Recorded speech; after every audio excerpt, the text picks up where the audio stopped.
Are you ready to hear heart-to-heart key issues that we all face no matter where we are in the world? So grab your cup of tea and let's welcome your host, author, international speaker, reinvention strategist, and woman that's full of faith in God and mankind, Dr.Zee Podcast. Hello, and welcome.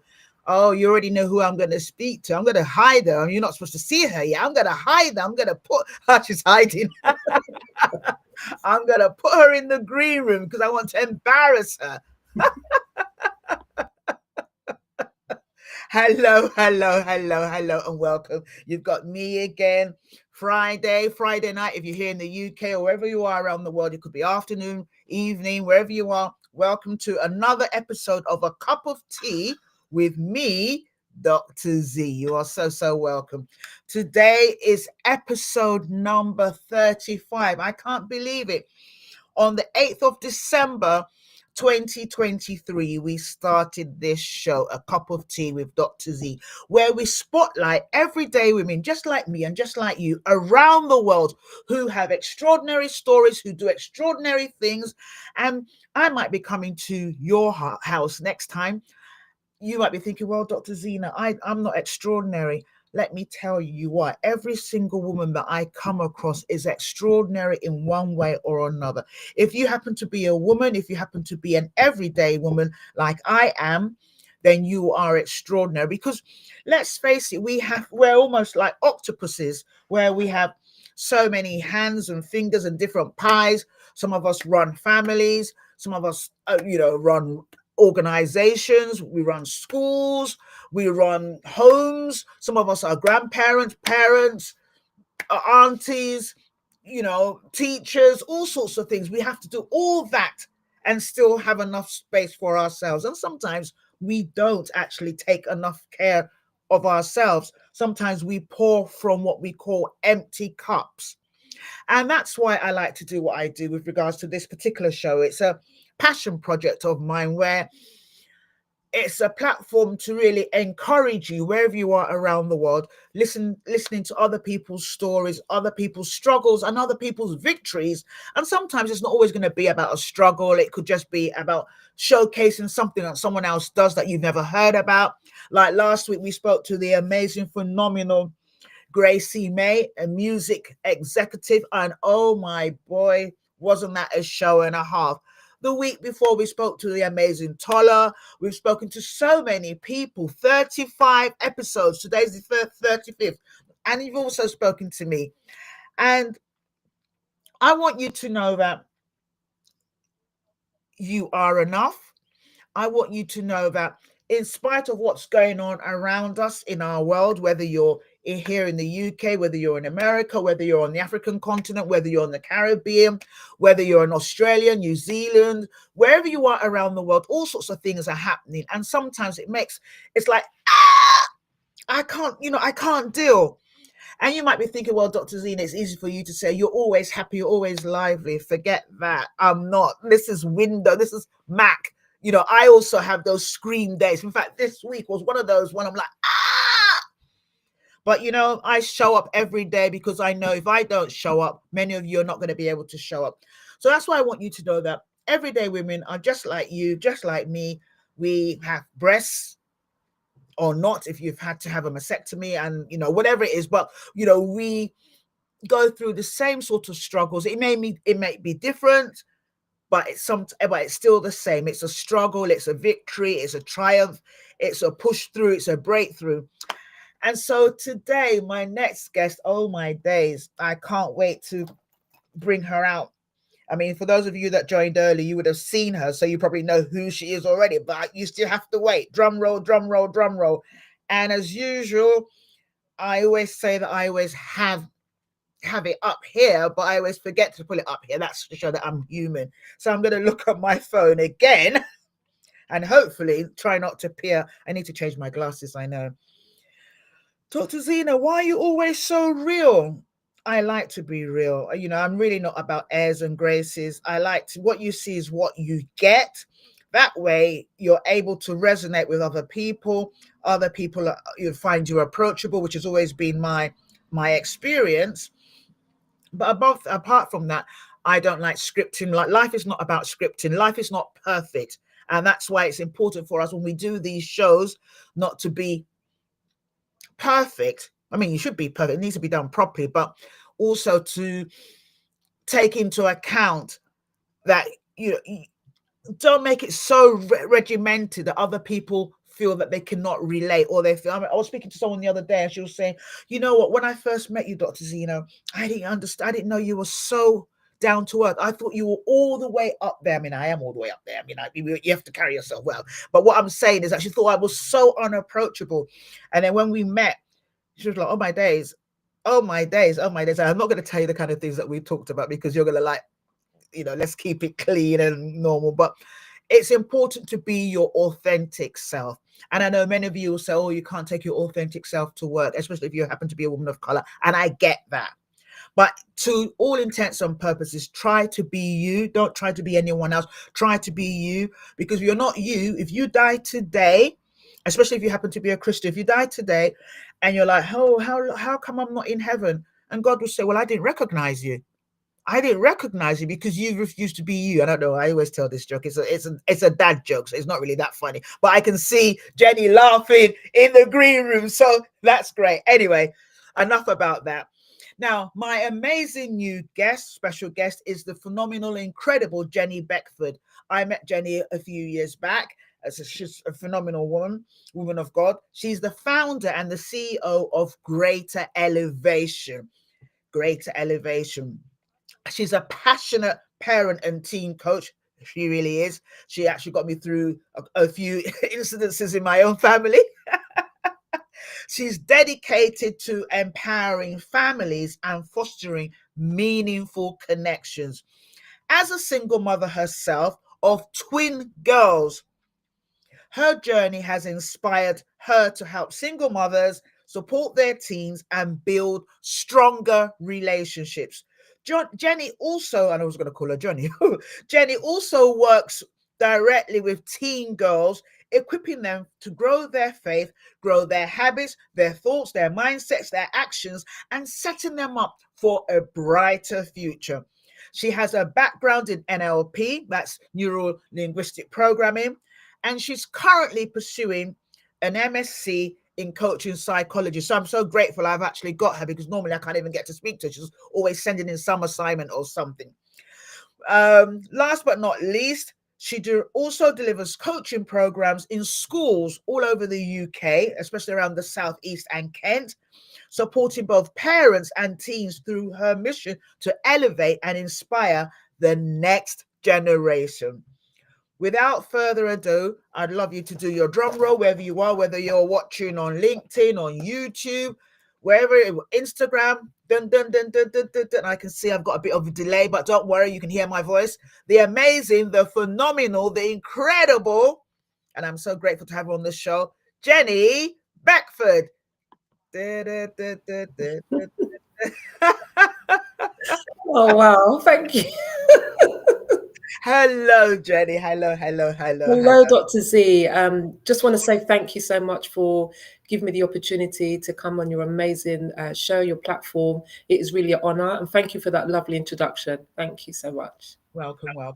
It's so great to have you. And I know that you are not just an incredibly talented woman, but you're an incredibly busy, talented woman. So I am exceptionally grateful to have you on the show as well.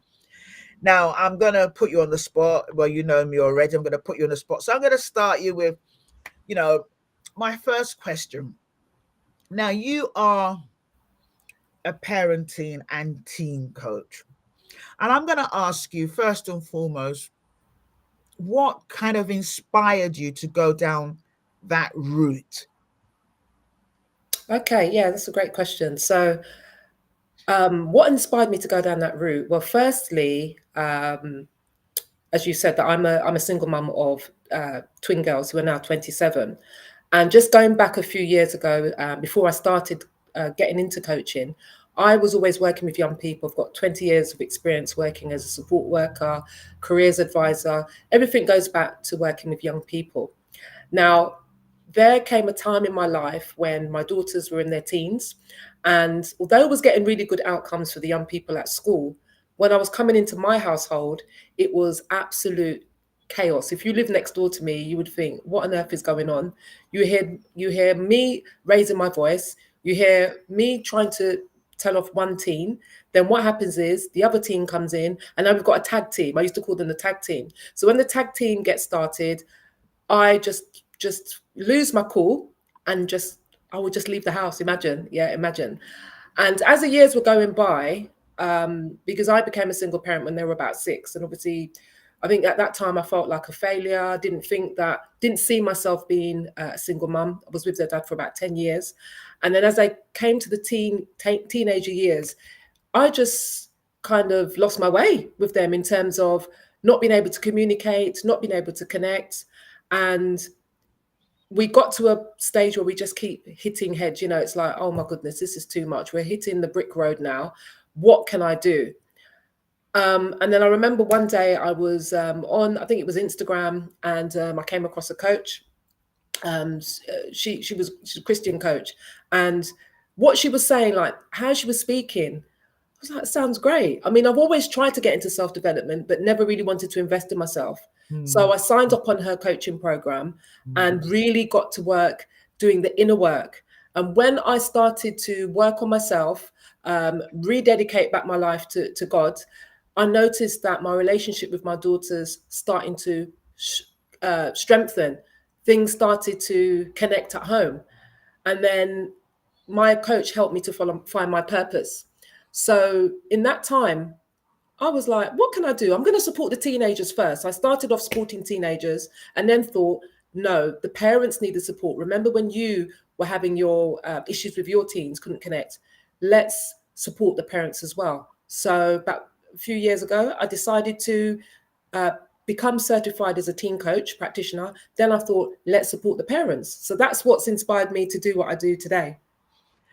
I love that, because I'm a single mom myself, as you know, and many people that are listening now, or those that will listen on the replay, if you know me personally, I've been a single mom for a number of years, and I really get that, where you are so, especially if you happen to be an empath and you happen to be someone that likes to help people, you get so caught up in fixing other people. I'm a fixer, and I know you are too. Yeah. You're so busy fixing other people, and your house could be falling apart.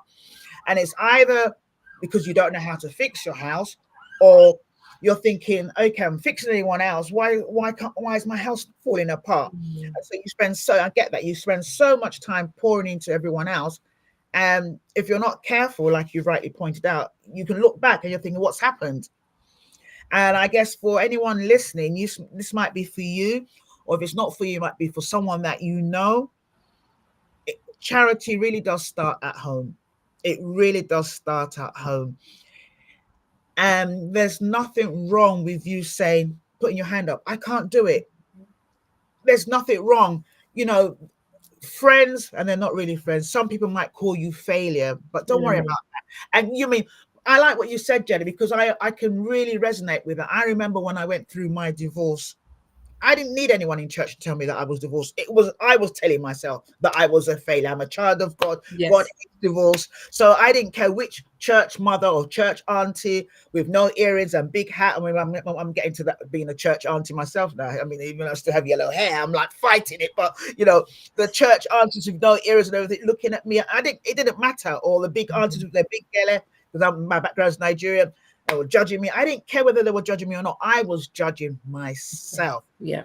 So I felt like a failure. And just like yourself, divorce was not, it wasn't something I was even thinking would ever happen in my lifetime. And so it took me ages to get over that. And while I was, going through that in my own self, my children were growing. So it got to a stage where I could tell them sit down, and they would sit down. And then it got to a time when I tell them to sit down, they'll tell me about myself. Mm-hmm. And I'm thinking, not on my watch, and then you start listening to the news, parents of single parent children, they're going to be failures. They're going to get pregnant. They're going to be knife crime. They're going to do, everything you hear on the news was just negative. And I had to, just like yourself, I had to kind of tell myself some home truths and say, these are the children that God has given me for signs and wonders. It's not about whether I'm in a relationship or not. It's not about whether I'm a single parent or not.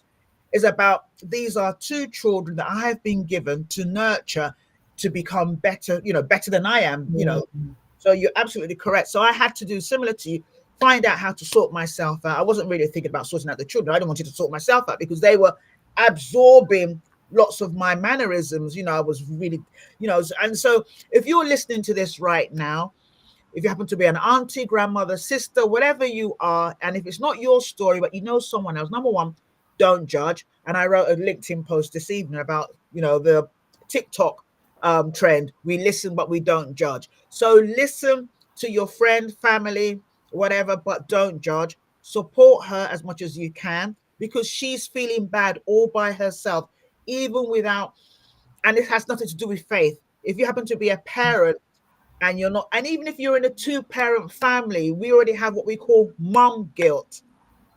So it's so easy to feel that you've done it wrong. So I like that you've actually shared that, Jenny.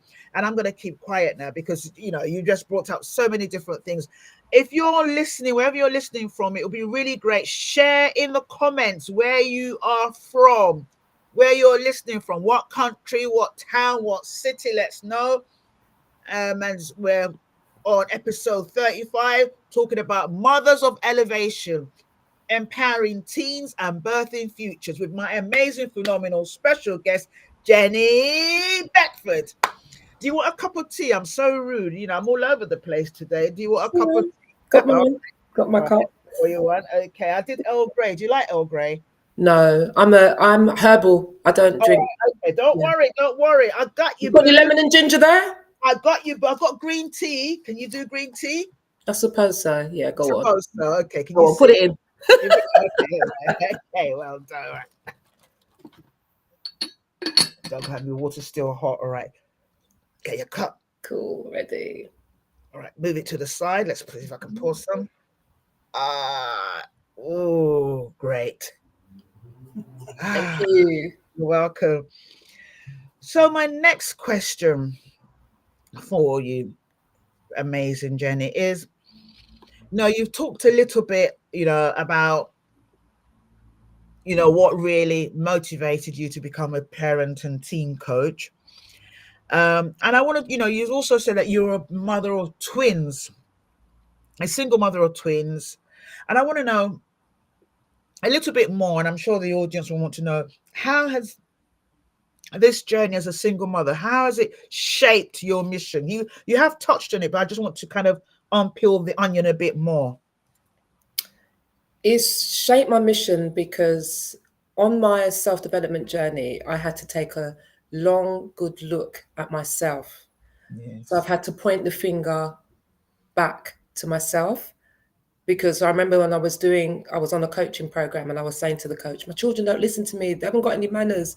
And she said, She made me point the finger. So when you have to start looking at yourself, it's very uncomfortable, but it's a case of me being able to work on my inner self so that I'm going to be able to help those parents. Yes. So in terms of the mission, I've learned to unlearn the old thought patterns, because when I was raised by my mum, who was a single mother, my background is from Jamaica, and I'm sure with your background as well, I think it was the children should be seen and not heard. Absolutely. There's history that I was looking up even when I was doing my coursework, and there was a time when children should be seen and not heard.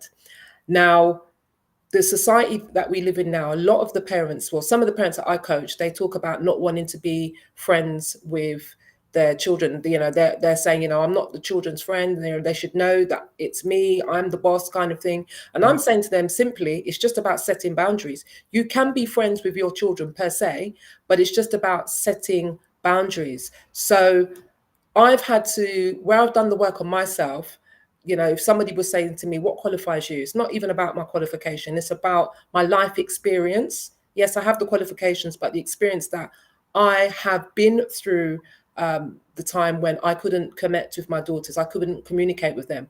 And what I say in terms of my mission is really just to help those mothers to really Just help them to empower themselves to take that step where, you know what, I'm going to manage my emotions, I'm going to build up my confidence, and I'm going to be able to communicate effectively with my team, because that's something that I went through. So what I liked what you touched on, you said about it's not a problem to don't feel a failure if you have to ask for help. And I always tell the mothers, self-care, intervention is self-care. Yeah, if you're asking for help, then that's a big part of self-care. And it's not saying that, oh, well, I'm not a good mum. It's just that you need that extra support. Yes. And obviously, if I'm going to support the parents, there's not the heartstrings there. You know, there's not going to be any judgment. I'm very empathetic. I've been through that journey in terms of pulling my hair out, screaming, storming out of the house. You know, there's been so many things that I've had to go through. But I've reached that point where, even as my daughters are 27 now, we're very, very close. But that wouldn't have happened if I didn't work on myself. It wouldn't happen. And it's absolutely, you know, parents don't always like to hear this, because we want to go back to, well, when I was growing up, you know, this happened. I mean, I saw something on TikTok the other day, you know, in fact, I saw two different versions of the same thing. I saw one where it's funny, but it's not. But it's still where they were doing a comparison of, like, okay, American household, Jamaican household. Had another one where have American household or white lady, and that's not to say that white parents are not strict, but that's the impression that we have as Black women and Black, you know. So it was, there was one where you have a Black guy, I've forgotten his name, Ghanaian guy. He acts two parts. He's the mum and the son. And so he does, hi, Mikey, what's for dinner? Oh, okay. And then comes in, hi, Mikey, and then, gets slapped and all that, like, how dare you, you naughty mosquito. And it's funny, but it's kind of showing, that thing that you're saying about children being seen and not heard. Mm-hmm. Then you got the other one where another lady, Jamaican lady, did the same thing, similar skit where, I don't know what's for dinner or what's something, and then the girl cuss out her mom and said this, and before you know it, she had the shovel. She had the shovel, and then she just beat on the shovel, and then you just saw her kind of digging in the ground, so you know that she's been buried, sort of thing. And we laugh about this, but this is how we were raised. This is how we were raised. However, this is not what we need to do now. And I get the fact that, children, need boundaries, and you need to be able to, discipline. And I get, we shouldn't be friends, or you shouldn't. I get that. But there has to be a part where your children need to be able to speak to you and not speak to somebody else. And that's a thin line. They need to be able to say, Mom, Dad, I'm not coping. I'm not coping, rather than speaking to themselves or speaking to social media or speaking to people that are the wrong people, that will either lead them into gangs or lead them to do things that they have no business doing. And this happens even more in the church than in the secular world.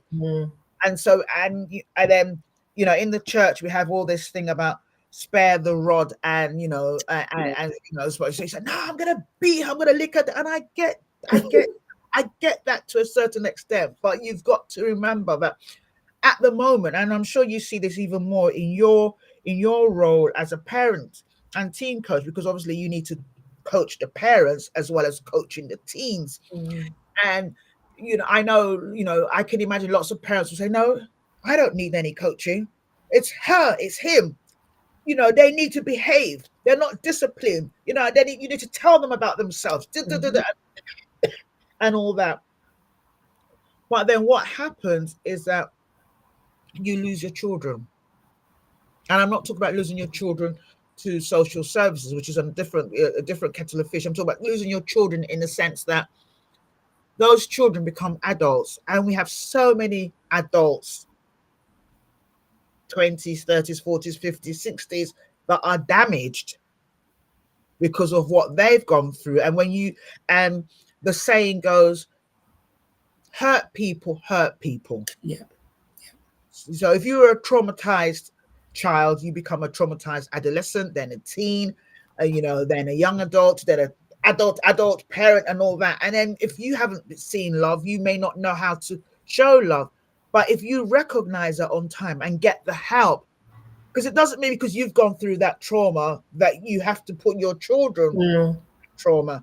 I was reading something about an actor, olden days actor, Henry Fonda. So this is Jane Fonda's dad, old man from long time. I was reading it yesterday, and as an actor, he was an absent father to his emotionally absent to his children, And I was reading the history about all the things that the children went through because of that. And they're so this is something it's something that can happen in any household. So just touching on that, I'm going to come back to you because there's just so many things to unpack. So what I want to ask you again is, just in the things that I've talked about and the things that you've touched on, Jenny, what would you say are the biggest challenges that teens face today? And how can we as parents effectively support them? The biggest challenges, I would say, is how to manage their emotions. That's the first thing that I've seen in terms of some of the young people that I've supported. It's the management of their emotions. It's the low self-esteem. It's just the mindset, the programming of what they picked up in the environment that they're in.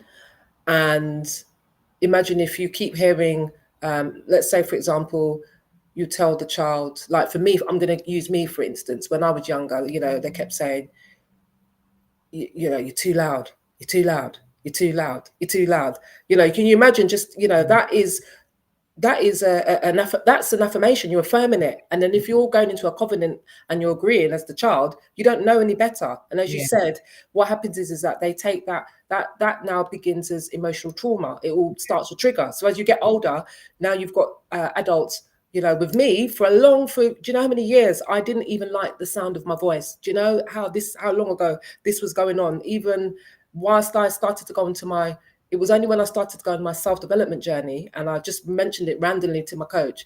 I don't really like the sound of my voice. And she said, hold on, I'll get you on Instagram Lives.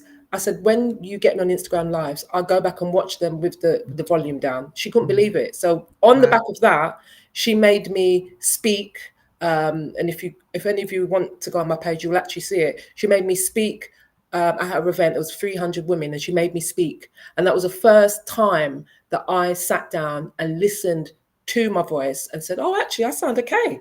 Can you imagine that? So my coaching that I do is not surface level coaching. We're going deep. We're going and we're looking in at the emotions. We're looking at the reprogramming. We're going way back, because things that start to operate now. I mean, if you've got, for instance, if I support young people that are teenagers, 14, 13, when I say it's not that bad, we can kind of take them back a bit to maybe, the earlier childhood. But imagine if I'm coaching the mums who are a lot older, we're having to go way back. It's not impossible, but we're having to go way back. And that's how I help them in terms of really getting to the point where they're healing. Sometimes you get a case where I have to sort of manage that, because again, as I said, I'm not a counsellor. So I have to know in terms of, I have the initial consultation and I'll just find out exactly where we're at with that. But in terms of going back to your first question, with the children, it's the emotions, it's the reprogramming of it's their mindset in terms of the things that they've heard, the environment, and in terms of the emotions, again, that spirals out in terms of the low mental health as well, because as we know, mental health is rife. So those are the most common things that I come across with the young people. The lack of self-belief, not believing that they can go and do things. Even things at school. Maybe they're lacking in confidence in achieving a certain grade. Again, that all comes in terms of the sort of the mindset and the emotions and what's going on. So yeah. I mean, you've just unpacked so many. It's almost like, we could do this for another 3 hours. You've unpacked a can of worms, and I have to bring you back. I like to say this live so that you can't say no, so put you on this. I have to bring you back. But I'd love to. Thank you so much. It's sometimes there'll be some parents that are listening to this or will listen to the replay, or even if you have a discussion with them, they're like, well, I don't beat my children. I never beat my children because my parents beat me. It could be, it doesn't matter whether you're Jamaican, whether you're Black American, it doesn't matter whether you're African. I don't beat my children. No, lick them, whatever. It doesn't matter where you're from. We have parents that feel so moral high ground that you don't physically strike your children when they're naughty or whatever. But the words, we have this saying, sticks and stones can break my bones, but words can never harm me. And that's a lie from the pit. Yeah, do you remember when we were younger, we used to say it like it's true, but as you get older, it's like, actually, that is a lie. It's a lie from the pit of hell. It's a lie, because just as you were speaking, I remember, my dad, lovely man, love him to bits, I was his favorite. But I remember, whenever, he would be angry, and if he didn't, smack you, or, he never really used to smack a lot, but my mom was the one that was the smacker, but every now and again, he would give you one lick. And your whole ear, your whole cheek would be burning and everything, and all that. But the few times, that was, rare, but I still remember though, and all of us, me and my siblings, we remember those our dad's one is one, sort of thing. But what I do remember even more than that is that the words, if you did something wrong, he would say, good for nothing. And growing up, parents even don't even think that's something bad. You just say it. It's just good for nothing. Look, your head is long, or whatever it is. Your head's so big. Look at your forehead. You say, say things. And the kids we have now, they are not as emotionally strong. And I'm not saying that we were strong, but we were just brought up to overlook those things. But there are many people that grew up with us that were different, that are more like how, and so those are the ones that are damaged. We're all damaged, to a certain extent, but those that are severely damaged, that, but I was just remembering that, good for nothing, or, you go in school, the teacher will say you will amount to nothing, or you said a teacher will tell a boy, I don't know why you're doing that, you're not going to pass. Yeah, I remember one of my school teachers. I did a post on Instagram and I think Facebook. I was cleaning out my closet. I had some old school reports, and I was looking at some of the reports. One of the teachers said I was slow, underdeveloped, just all these negative words that you just carried around with you for years. You just carry around. You don't even know that you firm it. You have no idea. Yeah. So you're talking about, being loud. I didn't see myself as particularly loud growing up, but as I grew a little bit older, I used to ask questions all the time. I don't, even as a child, I used to get licks for asking questions. I remember, so I used to ask questions. I was always asking questions. I wasn't particularly faced it, but everyone else would be quiet, but I'd always be the one to ask questions. So growing up, my older brothers would always say, you ask. It was always be me. You push me in front, and I would ask the questions that nobody will ask. And then as I grew older, I kept on asking questions. I still ask questions now. But I know, being in the workplace, at the beginning, when I left law and I went into corporate and was doing other things, project management and all that, we'd go for a corporate meeting. I'll be the only Black girl, the only person in tech, and the only Black woman. And it would be on a Friday night, on a Thursday. Thursday was always drinks night. And so you've got everyone looking forward to going out to the pub. And any questions out at the meeting? And I'm like, these people are talking rubbish. This doesn't make sense. So I'm like, yeah, can we just And everyone will look at me like, how? There's always one. So I used to think there was something wrong with me. Why am I asking these questions? And I remember even when I was married, I remember my husband would say things like, everyone likes you, but they don't really like you. Ooh. So I used to think, oh, okay. Ooh. I'm thinking, okay. Or why are you always trying to help people? Help yourself. So I was like, I'm thinking, okay, I'm being a bit too much. And what's so funny, you're saying this because what people don't understand is that it's not always about childhood trauma. It could even be as an adult and you don't actually realize, because, I got to a stage where even now, if I go to an event, I'd have something to say. I'm like, must you always be the one? I say that to myself. Are you the only person here? Are you the only, and you don't know when you do it. And the reason why I share these kind of things is for everyone to know that you have to be so discerning about your own triggers, because sometimes you don't know. I'd go to an event because I always have something to say, or I kind of observe things a lot. I notice a lot of things. I'm all like this naturally, you know, underarm diagnosed ADHD, but I notice everything around me, everything. So I see things other people don't see. So I would always be the one to ask the question. And if I didn't ask the question, it's because I made a mental note not to. But what I also understand is, because you're not someone else's cup of tea, and I don't know why I'm using cup of tea, because you're not because you're not someone else's cup of tea doesn't mean that you need to shrink to fit. That's right. You know, you can't dim your light for anyone. You can't dim your light for anybody. And what you have to understand, Dr. Zena, is that, you know, sometimes people have insecurities. So if you're a person that's confident and you speak up, you know, and they may be sitting there thinking, I wish that was me that could do that. Yes. You know, so the more you dim your light is the more that you're, you know, accommodating their insecurities. Absolutely. Yeah. Absolutely. And it's just like being tall. I was tall in class forever. So I remember, you know, you take the school picture and everyone else was all, you know, 10-year-olds, all little, and me up there. And I would go like that. You know, you just things that you, and then you consciously, you know, and so the reason why we share these things is that even this seems really insignificant in comparison to what other people go through, but it still adds up. It still adds up. So you may be listening to this right now and you're thinking, I'm a parent of teens, or perhaps when you were a teen. I'd like you to think back and think, you know, some of the decisions that you make, especially as a parent, or if you're not a parent, maybe you happen to be a grandparent or an auntie or a godmother, but you're looking after children, or you're a teacher, where you're in a position to look after young minds. Have a think about, reflect on why you make the decisions, why you are the way that you are. Is really, really important. And coming back to you, Jenny, I know you've talked about the challenges that young people face, especially in terms of managing their emotions, and especially, you know, considering that mental health issues and conditions are really quite rife, you know, with young people.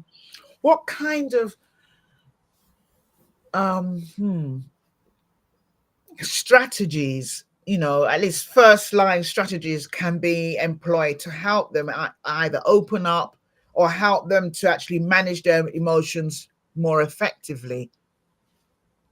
Well, there's a lot of strategies, but I'll give you one which is one that I really I just love this one. What I tend to do, this is an exercise that I give to the parent and the teenager, for each of them to describe each other in 3 words. Yeah. So the teen would have a go and the parent would have a go, but it'd have to be of a case you let the parent know that you just need to be open for what you might hear, because remember, your child is the person that sees the most of you. Usually when you're at work, you know, most people are different when they're at work, and when they're in the household, they're a lot different. So we want to kind of find out exactly how the child views the parent and how the parent views the child. Yeah. And with that said, you know, we start to, that's when we start to get the communication going. Yeah. Another strategy that I give to young people is having, you know, journal or notebook, to have 2 books. So you'd have one book where you would have, let's just say you had a bad day, they had a bad day at school, right? And they come home and they're in a bad mood, and, you know, they're annoyed, whatever happened at school. What I get them to do is write down every negative thing that's happened in the day, whether it be at school, whether it be with maybe, you know, you might have had a bit of a disagreement with your parent in the morning, whatever it is. Get them to write everything out that's negative in the day. And then once they've written it out in the book, they start to get them to tear it up, because that resembles them just letting go. Yeah. And then they have another book, which is the positive book of all the achievements, all the things that they've managed to achieve. So let's say, for example, with one of my clients, this is a very small win. this young person couldn't get to school on time. We'd get this, and I was a mediator in terms of the mum was actually getting fed up that she was getting so many calls from the schools. So I stood in as the mediator. You can contact me and let me know if the child does not turn up at school or if they get there late or what have you. But what I want you to do as well is ring me and let me know, or send me emails to let us know that for the first week or so, 7 days, they've been early consistently.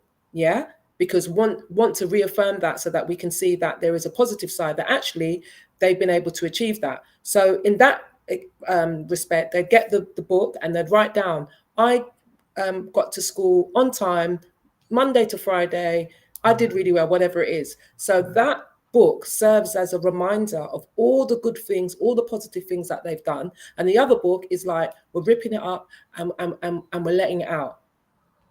I like that. And usually because sometimes children have a way, and the teenagers that I've worked with, sometimes they not ready yet to open up to their parent. So we're giving them that in order for them to not keep their emotions in.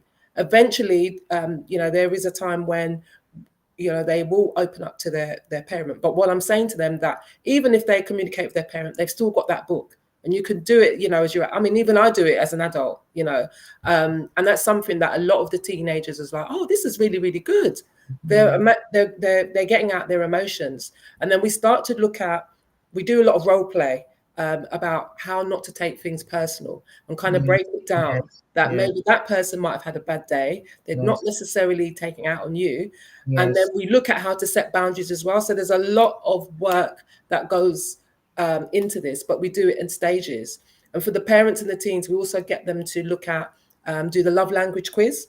Oh, right. Yes. What their love languages are. And it's quite a surprise, Gary Chapman, yeah? Yeah, Gary Chapman. He's got like a link, and you parents, anybody can, it's free. There's a love language quiz link. You can go onto Google and get that. And it's a good little quiz for yourself and your teenager to do. And these are the things that kind of start to connect you. It's a little bit of fun. It's not heavy-handed. It starts to help the teen to open up, and it helps you to connect with them as well.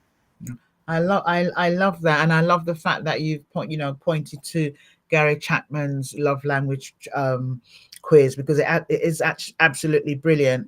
We've done it at home here to sort of figure out how best to navigate our relationship. Especially my oldest daughter, she loves giving gifts, so she would she's probably already bought Christmas presents for everyone, and someone like me, I'm probably doing it like 2 days before, so me as well. And she gets really upset because she, I remember her telling me, this is years ago. I mean, she actually told me about this about 2 years ago, and I was actually quite upset, vexed. But I remember buying her a ticket for the Script years ago. She's probably about 11 or 12. She used to like the Script, and I was really proud of myself. I bought tickets. Script, we don't do that kind of thing in my community. We don't let you go to any kind of concert. And I'm thinking, yay, I'm a fantastic. And I bought it, fair enough, I bought it on the 24th in the night. I bought it, I just got paid, so just had enough money to buy the ticket. It was like £120, so that's a lot of money for me at the time. Bought the ticket, and I was really, I think she was about 13, not 11, because I wouldn't have let her go at 11, no, I'm not, but around 13, so I think she was like in year 8. I was really proud of myself. Anyway, just the other day, 2 years ago, I don't think it's up to 2 years ago, she would say, oh, Mom, you know what? Yeah, and another thing that you did, I'm like, what else did I do?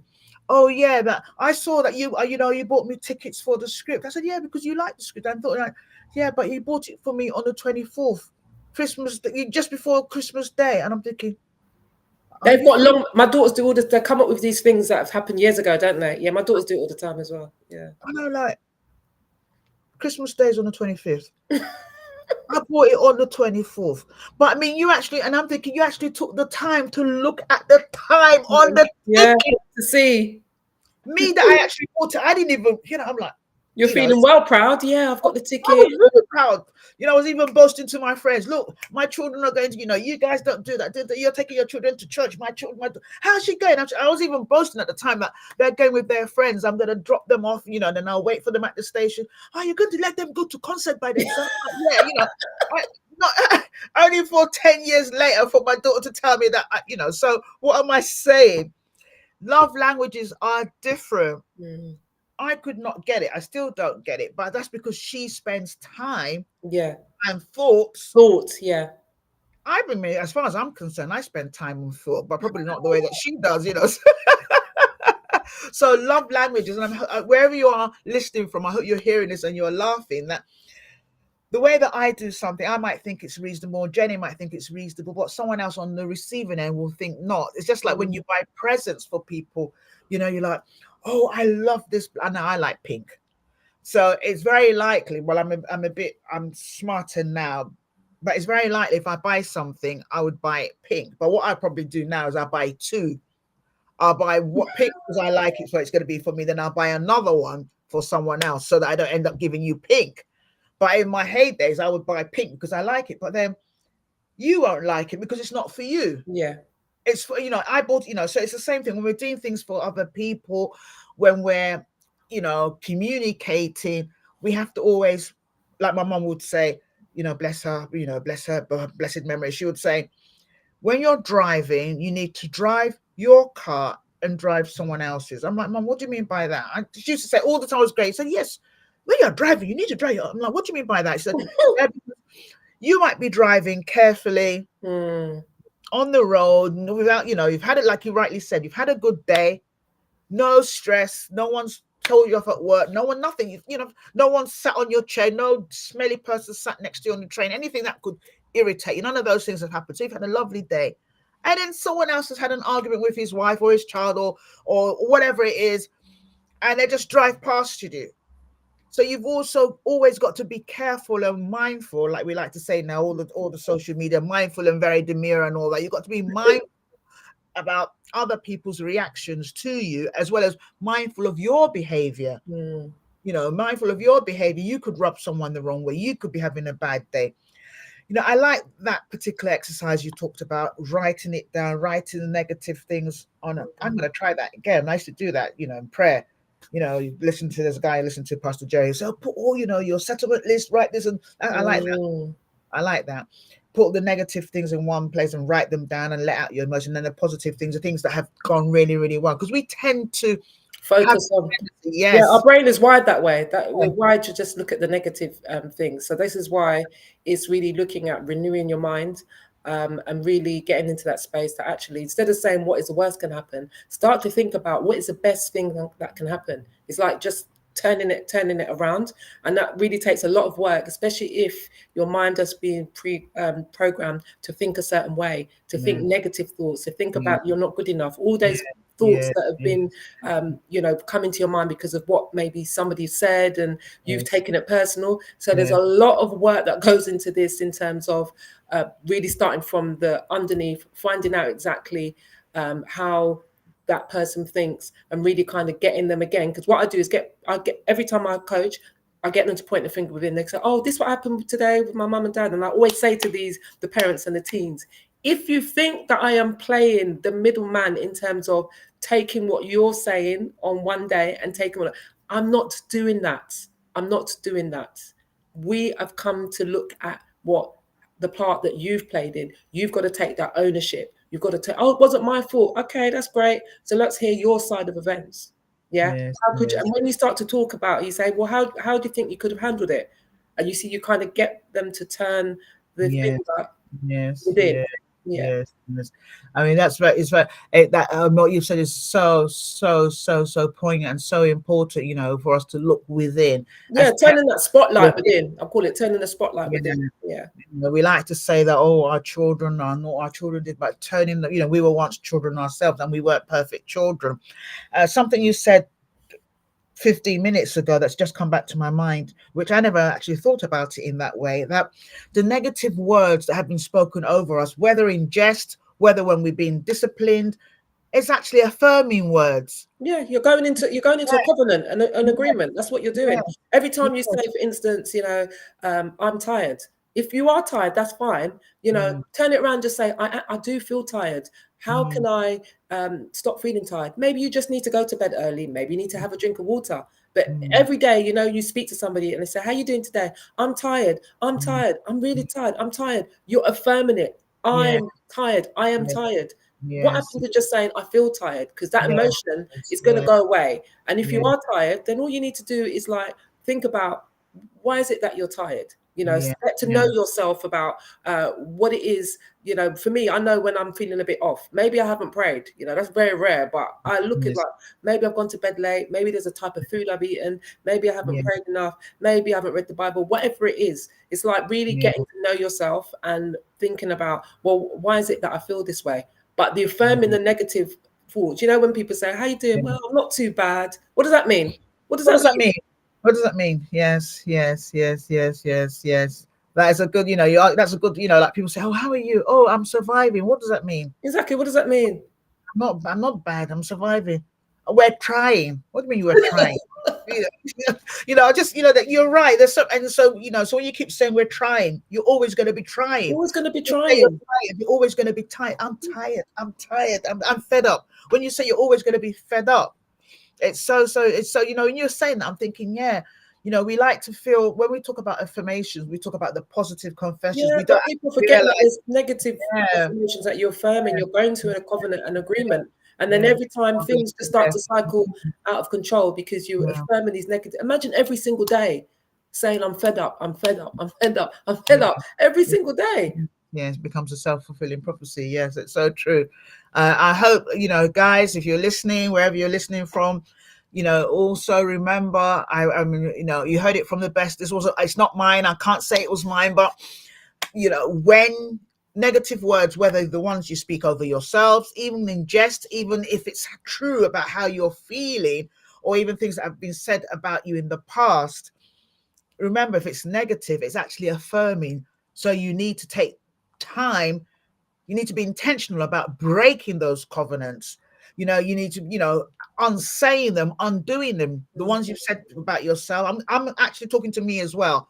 Like I always say, I do these shows, and some of the people I bring on, I know the things they talk about, but it's also important to listen carefully. If there's something that I can take for my life, for my children, for my business, I'm obviously if you come to my Power of 3 and 30, you might notice one of your exercises that I might come on, it's out there. It's for everyone. It's for everyone. But what I'm saying is that anything that you pick up on this podcast, please don't just listen. Use it. Don't be on the show to make me feel good. That's not what it's about. Come on. Even if you're listening on the replay, for some of you listen on the quiet and you send me WhatsApp messages later on, wherever you are and you listen, implement. Take at least one thing that you hear on any of these shows and implement. You are enough. Implement. Think about negative words that you may have spoken over yourselves, or you may have spoken over your children or your friends, or over other people. We like to believe that everyone does things to us. And we don't do anything to other people. When my children were growing up, when I prayed this prayer in one of my Christian fellowship, they're like, oh, Dr. Zee, why will you pray that kind of prayer? I said, no, I have to pray that kind of prayer. I prayed, Lord, number one, cover their errors and color their efforts, but also where my children are ringleaders, if they are ringleaders of negativity, break it. How can you say that? That's powerful. That is powerful. No, because you can't. You're not always with your children, so you don't know what they get up. You don't know what's going on. The people that are ringleaders, they don't have two heads. So I used to pray that prayer. I said, Lord, wherever it is that my children, if they are ringleaders of negativity, I break it. Wherever I call them by name, I break it. And so some of us could be ringleaders of bad behavior. We may have, imposed some sort of negative impact on someone else. Please think about it. Break it. Everything you might have said wrongly, break it. I don't know why I said that, but I thought it was important. How do you, because I know we've kind of touched on faith now, and it's very clear that we are both women of God. And so I'd like to kind of Jenny, you've kind of, it's come out in so many different ways for the last kind of 30-40 minutes, which we've got. Time goes quick when we have fun. You emphasize the importance of faith. You've also talked about the importance of habits and affirmations. You know, you've talked about thoughts and actions. I want to talk about this in relation to teen girls, because we know that we always say that children are like sponges, and then from children they become adolescents, as I said earlier on, and they're now teenagers. So how is faith really important for our teen girls and habits? And can you elaborate on that a bit more? You know, how can these elements affect or impact their future for good, if that makes sense? It's like lots of questions all packed into one. Yeah, So I think just to sort of break it down a bit is, again, it goes back to you as the parent, the modeling of the behavior. Yeah, because sometimes as parents, we want our children to be this perfect, go to church every this, do that. And it's a case of we can't control our children. Yeah, we can only pray that they take the right route. Now, I'll give you an example. I had a recent teen client that I had, and the mum, and we do it separately. And it was the mum was trying to tell me how to do my curriculum, in terms of, bless her, she's a lovely woman, but it was just like, oh, can you do this? Can you say this to her? Can you do this? Can you say this to her? And it doesn't work that way. It has to be that the parent is having, modeling that behavior, because this is where the young people pick up what is around them in that environment. Now, in terms of the faith element, it's really just helping them to understand that the word itself, everything that's written in that word is the truth. So it's really just getting them to really just understand that, where we look at the affirmations, making the biblical affirmations, and really just putting themselves as that person, that I'm the head and not the tail, and really just helping them to as all that, but doing it in a way that's relatable to them. So it's really just making sure that you're not coming there on the session just preaching out, the whole of the scriptures and things like that in terms of the whole Bible story, but it's really just breaking it down. As a man thinketh, so is he, and giving the examples of what that means and breaking it down that way for them to understand. Because that I do from time to time have people that are not Christians. Yeah, although I put out that I'm supporting Christian single mums and the teenagers, sometimes I get people, but I don't dampen down my faith. But I know how to relate to this type of client, to really, again, use the scripture and help them to reaffirm. I don't I don't hide my faith. I say, this is who I am. But at the same time, I'm not going to force it down their throat, but really just giving them, in terms of my, the principles that I'm following, and in terms of helping them to step out there and really help them to be empowered. So yeah, there's a lot there in terms of my faith is very important. And it's where I am today. It's where it's got me today. I couldn't put my, turn my back on it, but it's really a case of I know how to navigate when I'm helping the parents and when I'm helping the teens. But in terms of the teens, as you said, Zena, you said about the sponge. Children are sponges. Sometimes, I get my daughter telling me things that happened like how many years ago. Yeah, do you remember that time? Yeah, I knew. Like what? So yeah, so it's really a case of, making sure that you as a parent is practicing what you're preaching. If you're telling your child stop scrolling, like, when you're speaking to your child, are you got your phone in your face as well? So it's really just making sure in terms of first the modeling, and then making sure that once our relationship parts in terms of the coach and coachee, it's about giving them tools so that you can't become self-dependent on me, because once I'm gone, I'm gone. Although it's fine, we can be together for 12 months, we can go on and extend, we can continue with the journey, but I want you to be able to be equipped. So I pair them with, we call them, I have like a toolkit. I'm doing something actually that I'm building up to say that, okay, if you have a down day, how are you going to get yourself out of that day? What do you do? Do you pray? So really helping them to put together this emotional, this toolkit for them, so that they have that as it says, it's a toolkit for them to be able to draw on. Okay, well, today, maybe this is what I'm going to do in order to actually get myself out of that, if that makes sense. Yeah, I like that. You know, as you're speaking more and more, I'm like, yes, I do need to bring you back. I do need to bring you back. You Yeah, I'd know, love to. I love I to. do need to bring you back. I mean, I'm going to touch on two more questions because we're, you know, we're on the hour. I'm just thinking which one. Okay, which one? How should we do this? Okay, I guess there'll be some single moms here. I'm like, oh, but you haven't really said anything about me. All right, so I'm going to ask you a quick question.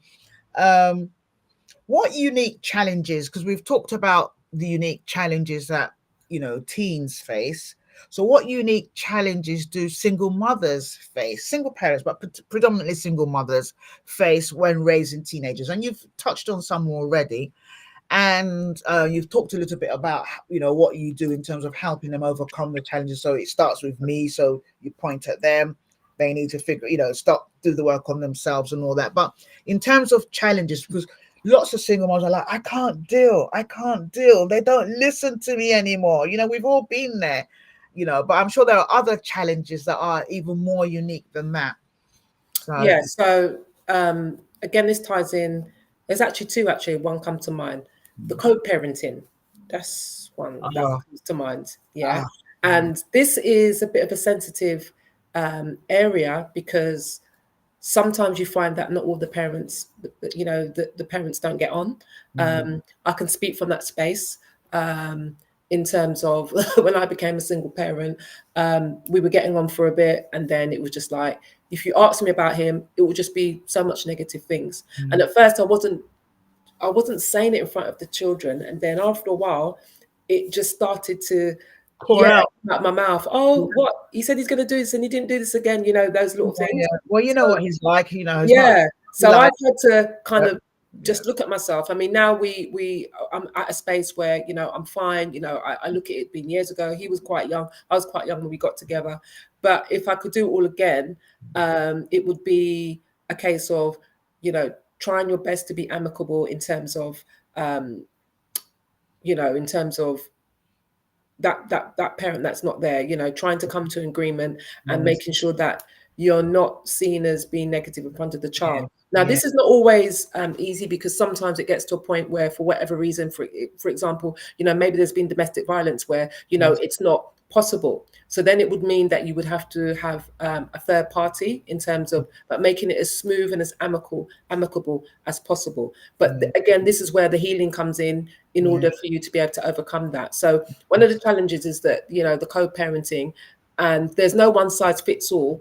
yes, I couldn't sit here and say you should do this, you shouldn't do that. But I think the main thing would be is not to speak negatively about the other parent, no matter what's gone on in front of the children. That's the first thing.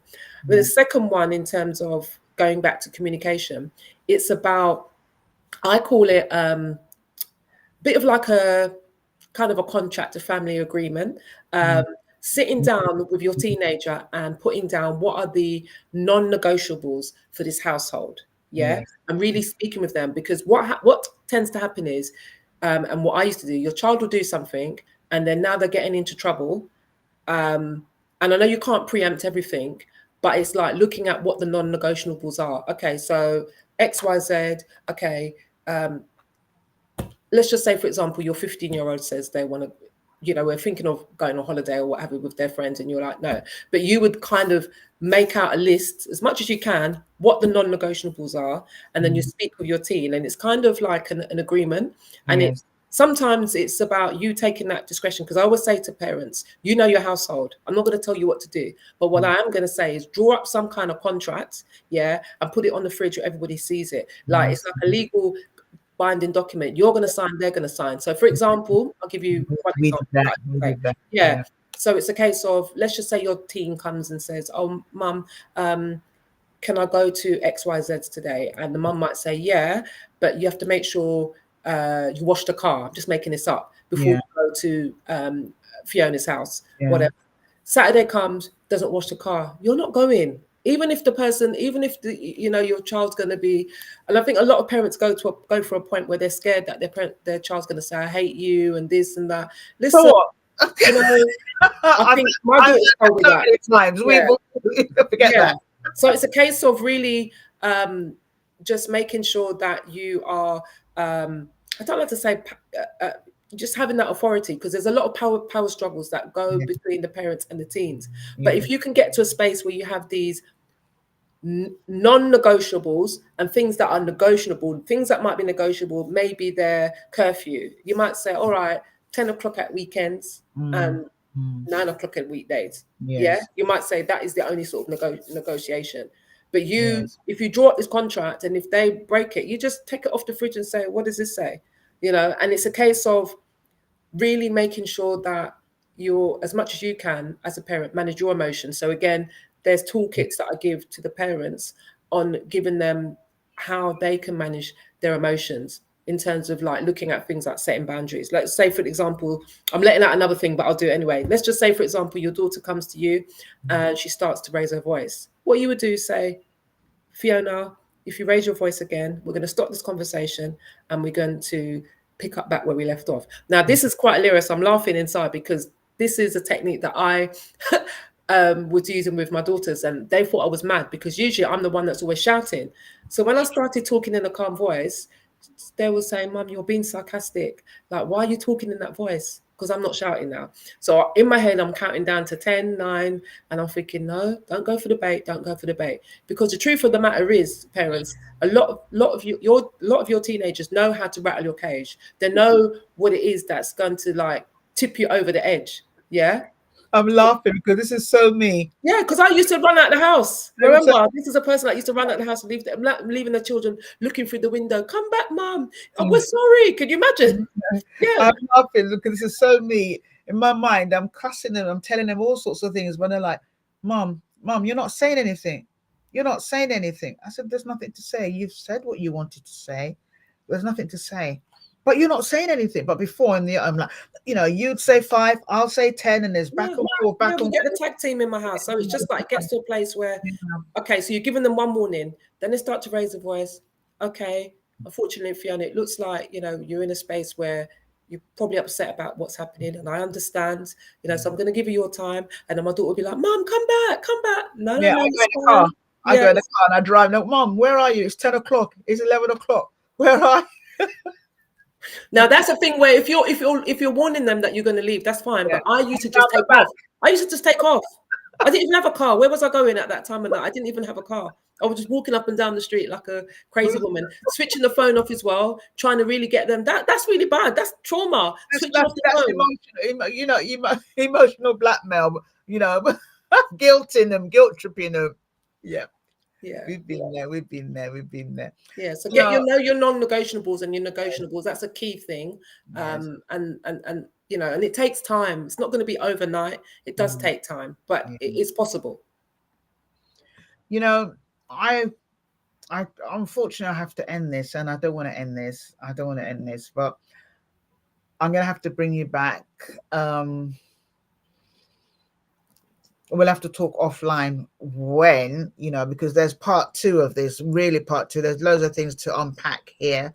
We need to talk about your coaching programs in the schools and stuff like that. But I think if you needed to give 3 key tips to, okay, let me put it this way. You need to give tips to teens who may be listening or parents. All right, so 2 tips to parents and 1 key one to a teen. Or it could be a parent teen. And I like the fact that you talked quickly about domestic violence, and I just need to kind of not shout out, but just sort of say this is 16. We're still within the UN 16 days of activism for violence against women and girls. Here in the UK, it's one. Every 3 minutes, 1 young girl or woman gets killed or violently assaulted. Those are horrible stats. And it's good that you've mentioned that, because sometimes that could be the situation. And you're absolutely correct. Where there's co-parenting, where that has existed, you have to make sure there's a third party, and that the people who have been violated, who have been, that they're not put at risk with the perpetrator, and it could be either gender. So it's good. I'm glad that you mentioned that. But just coming back to the last question, 3 tips, 2 for for a parent and one for the team that you think that will really help them on this journey, especially as we go through Christmas? Okay, so 2 tips. One tip, I'm going to do the parents first.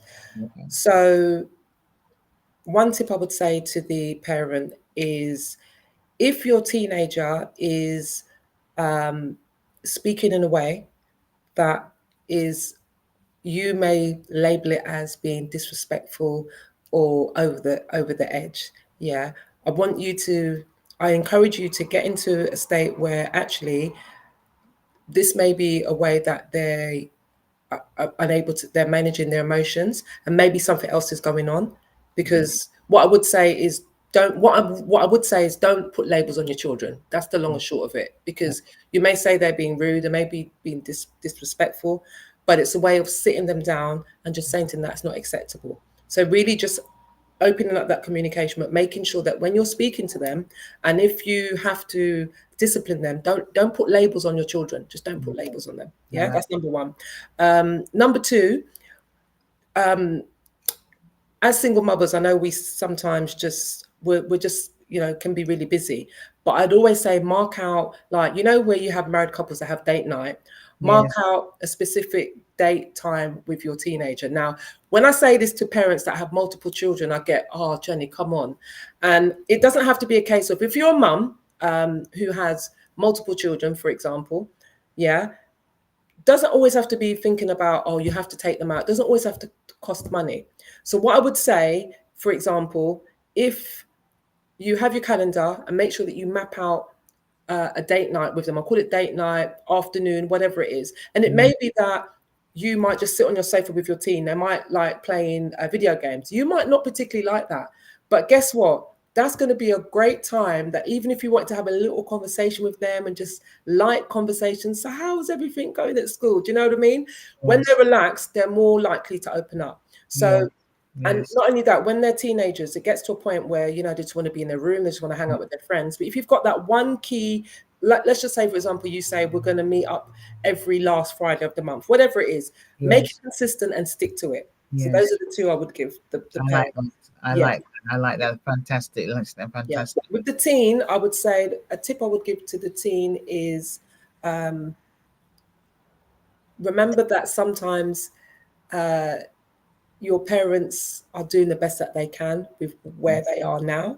And this is for those grace, please.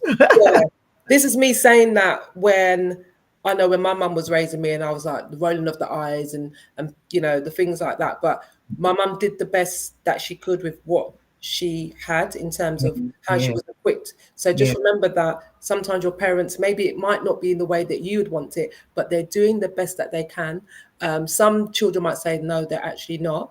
But I'm just looking at that perspective, that maybe sometimes how your parent is parenting, maybe they've got a lot going on in terms of maybe there's a lot of trauma there that they don't even know about. Yes, absolutely. Whilst I'm not condoning sometimes where, I'm just going to put this out there, where maybe there might be times where children have been faced with, sort of verbal abuse and things like that. I'm not condoning that. But what I'm saying is that sometimes the way that parents have parented, and it may not have been effective, it could be stemming back from their actual childhood, if that makes sense. Yes, but that does make sense. It does make sense. Jenny, you've been absolutely phenomenal, absolutely incredible. I really want to suck everything out, but I'm going to have to leave some for next time. But I just want to thank you so much for your time, for your expertise, for sharing so generously.